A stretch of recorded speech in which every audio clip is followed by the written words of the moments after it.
आज हम एक और न्यू रेमेडी के साथ आ गए हैं, दैट इज कॉल्चिकम ऑटमनेल। और ये रेमेडी ना इतना प्रोमिनेंटली मैंने ऐसे ना मतलब मैंने जब ये रेमेडी देखी मुझे लगा ऐसी सी होगी, ज़्यादा इतनी खास नहीं है, पर मैंने जब इसको अच्छे से पढ़ा और तब समझा तो ये बहुत ज़्यादा ही बेनिफिशियल रेमेडी है। वैसे तो सारी रेमेडीज बहुत ज़्यादा बेनिफिशियल होती है, लेकिन इसका स्फेयर ऑफ एक्शन भी बहुत ज़्यादा कॉमनली दिख जाता है और जो जो सिम्टम्स से कवर करता है ना वो कॉमनली ओपीडी में दिख जाता है। लाइक इसमें इतना कुछ रेयर नहीं है, तो ये रेमेडी मुझे ऐसा लगता है कि बहुत ज़्यादा कॉमनली यूज़ की जा सकती रेमेडी है। तो आज हम कॉल्चिकम ऑटमनेल को थोड़ा डिटेल में पढ़ेंगे, थोड़ी सी इसकी हिस्ट्री भी जानेंगे, किसने इसको प्रूव किया, क्या फैमिली है इसकी, ये सारी चीजें। इसके बाद इसका इंट्रोडक्शन देखेंगे और बेसिक इसके 3 स्फेयर ऑफ एक्शन होते हैं। वैसे तो पॉलीगैस्ट रेमेडी है तो ये और भी बहुत सारी जगह पे वैलिडली प्रेजेंट होता है, मतलब और भी आईज ईयर हर जगह ये थोड़ा थोड़ा इफेक्शन इसका होगा, लेकिन 3 जगह जहाँ पे इसका sphere of action most prominent है that is GIT, urinary system और एक्सट्रीमिटीज। ठीक है, तो इन 3 को भी हम बहुत ज्यादा डिटेल में करने वाले हैं और आपको इस वीडियो के बाद कॉल्चिकम ऑटमनेल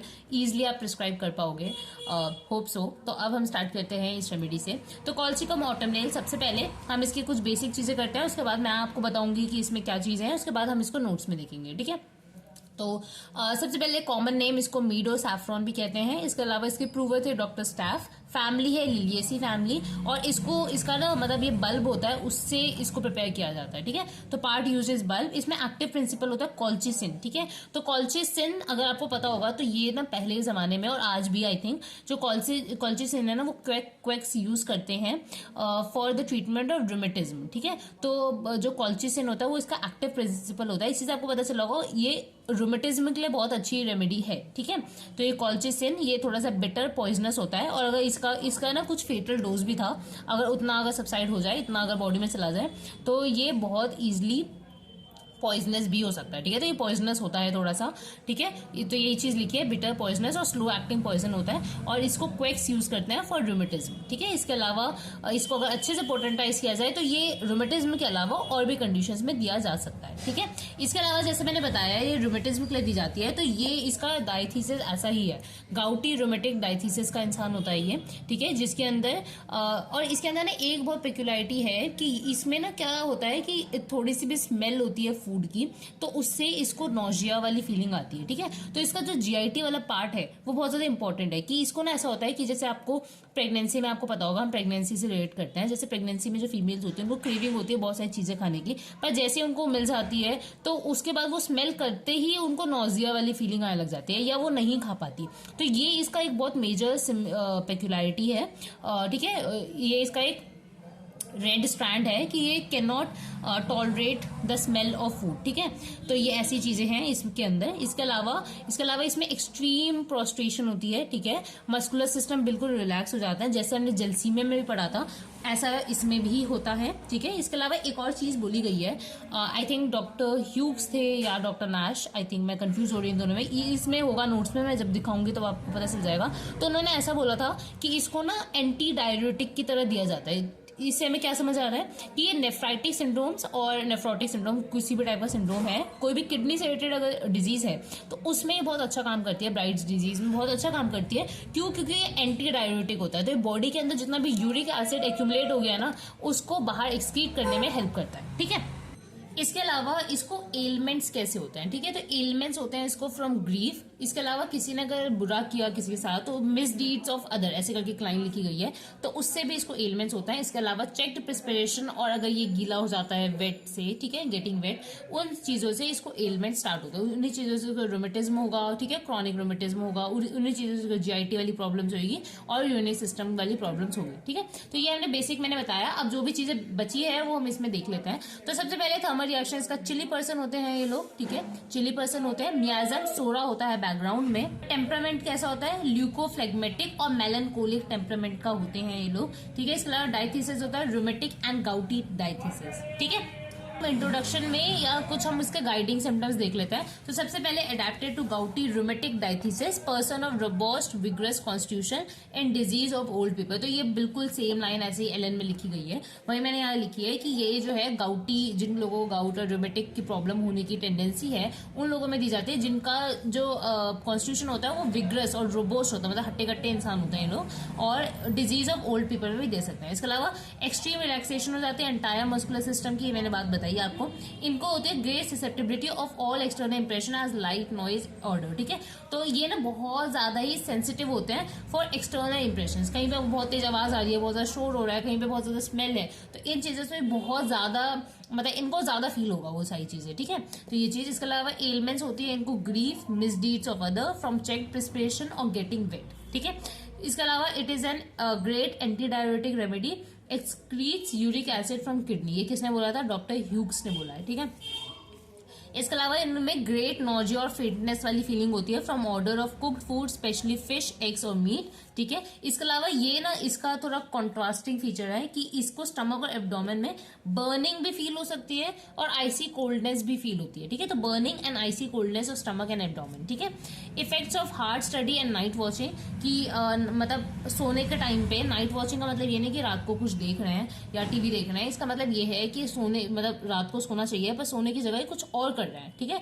तो नाइट वॉचिंग के बाद जैसे कि जिन लोगों को नींद पूरी नहीं होती या हार्ड स्टडी किया, बहुत ज्यादा मेंटल एक्सर्शन किया, तो उसके बाद इनको ये डिजीज होने की या कोई भी तबियत खराब होने की टेंडेंसी है, तो उसमें हम ये सोच सकते हैं। इसके अलावा पेन्स, अब इसमें रोमेटिक पेन्स होते हैं, तो कैसे पेन्स होते हैं एक्सट्रीमिटीज में, तो इसको याद करने के लिए डीपीटी से याद कर सकते हो, ड्रॉइंग, प्रेसिंग, टियरिंग पेन, ठीक है। तो ड्रॉइंग, टियरिंग, प्रेसिंग पेन होता है इसमें डीपीटी। और इसके अलावा टिंगलिंग इन फिंगर टिप्स होता है, जो कि बहुत ज्यादा कैरेक्टरिस्टिक होता है। अब टिंगलिंग इन फिंगर टिप्स भी एक कोई स्टार वर्ड थे, उन्होंने बताया था कि आई थिंक नैश थे, उन्होंने बोला था कि इनके फिंगर टिप्स हमेशा ही टिंगलिंग होती रहती है और ये बहुत ज्यादा कैरेक्टरिस्टिक फीचर है इन लोगों का, ठीक है। अब देखते हैं, अब हम इसके थोड़े से पर्टिकुलर्स पे आ जाते हैं। तो पर्टिकुलर्स वैसे तो बहुत मैंने बताया है, ये अपना बहुत सारी जगह इफेक्ट करेगा, पर मेजर जो हमें पढ़ना है ना, जिसपे मेजरली इसको प्रिस्क्राइब की जाती है, वो है जीआईटी, यूरिनरी और एक्सट्रीमिटीज में, ठीक है। तो हम वही देखते हैं सबसे पहले। तो जीआईटी में क्या है, तो इनमें ना क्या होता है, इनका जो माउथ होता है ना बहुत ज्यादा ड्राई होगा, ठीक है, लेकिन ड्राई माउथ होगा, टंग होगा, ये सब होगा, ठीक है, और बहुत ज्यादा बर्न करेगा, ठीक है। इसके साथ साथ एक और कंडीशन हो सकती है, मतलब या तो ये होगा या तो एक और चीज हो सकती है कि इनकी क्या कहते हैं, माउथ में बहुत ज्यादा सलाइवेशन होगी, और जब वो सलाइवेशन, जो भी सलाइवा है उसको जब वो स्वॉलो करने की कोशिश करेंगे तो इनको नॉजिया हो जाएगा, ठीक है। तो ये 2 पॉइंट यही लिखे हैं, पहला ड्राई माउथ और टंग हो सकता है, बर्न्स एंड पेनफुल गम्स। इसके अलावा सलाइवेशन इंक्रीज होती है और जब उसको सोलो करने की कोशिश करेंगे तो उनको नॉजिया हो जाएगा, व्हेन सोलो नॉजिया, ठीक है। अब इनको वॉमिटिंग कैसी होती है, म्यूकस, बाइल और फूड भी होता है वॉमिटिंग में, कि म्यूकस भी होगा, बाइल भी होगा, मतलब बिलियस वॉमिटिंग होगी, और फूड भी होगा, जो कि बढ़ता है, मतलब एग्रेवेट होता है मोशन से, ठीक है। इसलिए एक लाइन भी लिखी गई है एलएन में कि जब ये लाई डाउन करते हैं, ठीक है, जब ये लाई डाउन करेंगे तो इनका जो जब इनको जो वॉमिट की जो टेंडेंसी है वो थोड़ी कम होती है। तो आप इसको ऐसे फोटो से याद कर सकते हो, जब ये ऐसे लाई डाउन ये लेटे हुए हैं तो इनको वॉमिट कम होगा, पर जब ये उठ जाएंगे और मोशन करने लगेंगे तो इनको वॉमिट ज्यादा होगा, ठीक है। तो ये चीज, इसके अलावा craving for many things but averse after smelling it, ठीक है, इनको क्रेविंग होती है बहुत सारी चीजें खाने की, पर जैसे इनको मिल जाती है तो ये स्मेल से इनको अवर्जन हो जाता है, तो इसलिए इनको नॉजिया, वॉमिटिंग वाला वो सेम सारा साइकिल स्टार्ट हो जाता है, ठीक है। इसके अलावा इनको स्टूल्स कैसे होता है, तो painful, scanty, transparent, jelly like mucus आता है, जो किसका साइन है, इंटेस्टाइनल कैथार, ठीक है। तो इंटेस्टाइन मतलब इंटेस्टाइन का जो म्यूकस मेम्ब्रेन है उसमें इन्फ्लेमेशन हो गया है, जिसकी वजह से पेनफुल, स्कैंटी और ट्रांसपेरेंट जेली लाइक म्यूकस आते हैं। इसके अलावा ये जो अब कॉल्चिकम ऑटम नेल है, ये मैं बताना शायद भूल गई, ऑटम नेल यहाँ पे लिखा है, तो यहाँ से आप 2 चीजें डिराइव कर सकते हो। सबसे पहले ये जो प्लांट होता है उसको ऑटम के सीजन में मतलब कल्टीवेट किया जाता है, ठीक है, पहली चीज। दूसरी चीज क्या होता है, ऑटम में है तो इसकी जो इतनी भी दिक्कतें होती है ना वो ऑटम में बढ़ जाती है, ठीक है। तो एक कंडीशन होती है ऑटमनल डायसेंट्री, ठीक है, इसमें क्या होता है ऑटम के टाइम डायसेंट्री हो जाती है इनको, ठीक है, तो इसलिए ऑटमनल डायसेंट्री। इसके अलावा एक और चीज होती है एशियाटिक कॉलरा, तो इन दोनों कंडीशन में ये रेमेडी बहुत अच्छे से वर्क करती है। तो ऑटमनल डायसेंट्री, जिसके अंदर जो स्टूल है वो व्हाइट कलर के होते हैं, श्रेडी पार्टिकल्स होते हैं इन लार्ज क्वांटिटीज, ऐसा लगता है, ऐसी लाइन लिखी है, ऐसा लगता है कि जो म्यूकस मेम्ब्रेन है रेक्टम का, ये जितना भी जीआईटी का, वो श्रेड होके वो कट के स्टूल में आ रहा है, ठीक है। तो ऐसा इनका होता है डायसेंट्री। इसके अलावा डिस्टेंशन होता है इनको एब्डोमेन का, और इनको इतना ज्यादा डिस्टेंशन, इतना ज्यादा गैस बन जाती है कि ऐसा लगता है कि इनका पेट फट जाएगा, ठीक है। तो यही चीज लिखी है, distension of abdomen with gas and inability to stretch out, fullness and distension as if it would burst, ठीक है। इसके अलावा इनको एवर्जन होता है फूड से, लोथिंग इवन द साइट और still more the smell of it, ठीक है। तो वही की एवर्जन है, स्मेल करेंगे, साइट करेंगे, इनको दिक्कत हो जाएगी, ठीक है। When patient lies perfectly still the disposition to vomit is less urgent, वही चीज कि अगर लेटेंगे तो इनको वॉमिट की अर्जेंसी थोड़ी कम होगी, ठीक है। तो ये हमने देखा है इसका जीआईटी। अब देखते हैं इसके यूरिनेज सिस्टम। तो यूरिनेज सिस्टम में ना इसमें किसी भी टाइप का यूरिन आ रहा है, डार्क ब्राउन, ब्लैक, इनकी यूरिन, एल्बुमिनूरिया है, ग्लाइकोसूरिया है, बहुत ज्यादा प्रोटीन आ रहा है, कुछ भी आ रहा है, तो इसको कंडीशन में आप दे सकते हो। सबसे पहले dark, scanty, suppress, bloody, brown, black, इनकी contain clot of putrid blood, मतलब हिमेचूरिया में भी डिकम्पोज ब्लड, इन किसी भी कंडीशन में आप इसको दे सकते हो। इसके अलावा nephritic syndromes which is nephritic syndrome with dropsy after scarlatina. इसका मतलब क्या है कि नेफ्राइटिक सिंड्रोम हो गया उस इंसान को जो कि ड्रॉप्सी के साथ कंपनी है और वो स्कारलेटिना फीवर के बाद हुआ है, तो उस कंडीशन में आप सोच सकते हो। इसके अलावा एल्बुमिनूरिया, ग्लाइकोसूरिया, इन सब में देख सकते हो, ठीक है। शुगर आ रहा है यूरिन में, एल्बुमिन प्रोटीन्स आ रहे हैं यूरिन में, उन सब में देख सकते हो। डाययूरेटिक रेमेडी है, ठीक है, तो एक्सक्रीट कर सकती है यूरिक एसिड को। और इसमें जो यूरिन आता है उसकी कैरेक्टर क्या होता है कि वो सार स्मेल होता है और एसिडिक होता है इन नेचर, ठीक है। इसके बाद एक्सट्रीमिटीज देखते हैं, तो वही टिंगलिंग इन फिंगर टिप्स होगा, एक होता है इन लंबर और लुम्बोसेक्रल रीजन, ठीक है, डल पेन होएगा, रिलैक्सेशन हो जाता है एंटायर मस्कुलर सिस्टम का, एक्सट्रीम प्रोस्ट्रेशन होता है, अर्थराइटिक पेन्स होते हैं इन जॉइंट, ठीक है, और टच से बढ़ता है, ठीक है, पेशेंट स्क्रीम्स व्हेन टच, ठीक है। तो ये इसको याद करने के लिए आप ऐसे कर सकते हो, एक लाइन लिखी गई है, I can't remember, I think Allen में ही लिखी गई है। उसमें क्या लिखा गया है कि इनके ना पैरों में अगर हल्का सा भी ये जैसे होता है ना कि टेबल के नोक से ऐसे हल्का सा चोट लग गई या टेबल से टकरा गए, तो उतने से भी टकराने से इनको बहुत ज़्यादा दर्द होता है, इतना कि ये जो है ना बहुत ज़्यादा स्क्रीम करते हैं पेन में, ठीक है। तो ये है इसका अर्थराइटिक पेन होता है जॉइंट्स में और इनको टच से एग्रवेशन है उसमें, ठीक है। इसके अलावा knee strike together can hardly walk, knock knees, इसको नॉक नीज में भी दे सकते हैं, जिसमें जो इंसान है वो चल भी नहीं पा रहा, ठीक है, इस कंडीशन में देंगे, ठीक है। इसके अलावा कैरेक्टर ऑफ पेन कैसा होता है, drawing, tearing and pressing pain, ठीक है, ये बताया मैंने। एग्रवेशन होता है इवनिंग और वार्म वेदर में।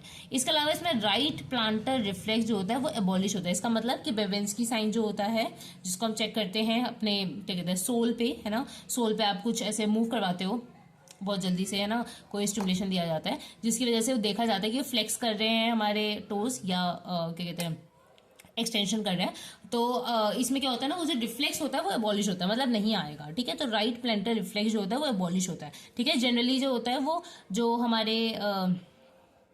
हमारे सोल ये करने के बाद हमारे जो सोल है वो जो है उसमें जो फिंगर्स होंगी वो फ्लेक्स कर जाती है, पर इसमें एक्सटेंड कर जाएगी, ठीक है। तो इससे क्या पता चला कि इसमें बेवेंसी साइन पॉजिटिव आता है, ठीक है। इसके अलावा limbs are lame, weak and tingling, joints are stiff, ठीक है, मतलब इसके जो लिम्स होते हैं वो लेम, वीक होंगे और जॉइंट जो होगी स्टिफ होगी। इसके अलावा इसमें इन्फ्लेमेशन होता है बिग टो का, ठीक है, तो पोडैग्रो वाली जो कंडीशन होती है उसमें भी आप इसको दे सकते हो, ठीक है। इसके अलावा एक और चीज होती है कि इसको रेस्पिरेटरी सिस्टम में कैसे दे सकते हैं, तो अस्थमा होता है वो भी कॉज्ड बाय हाइड्रोथोरेक्स और हाइड्रोपेरिकार्डियम, मतलब किसी को हाइड्रोथोरेक्स और हाइड्रोपेरिकार्डियम है विथ पीडल एडिमा और उसके साथ उसको अस्थमा वाले सिम्टम्स आ रहे हैं, तो उसमें आप दे सकते हो। इसके अलावा anxiety in heart, pulse is not felt, ठीक है। इसके बाद एग्रीवेशन क्या है, तो मेंटल एक्सर्शन, ठीक है, मोशन से, effect of heart study, order of cooking food, touch और डैम कोल्ड वेदर, ये सब इसके एग्रीवेटिंग पॉइंट्स है। एमोरेशन आराम कैसे मिलता है, वार्म से और लाइंग डाउन से, ठीक है।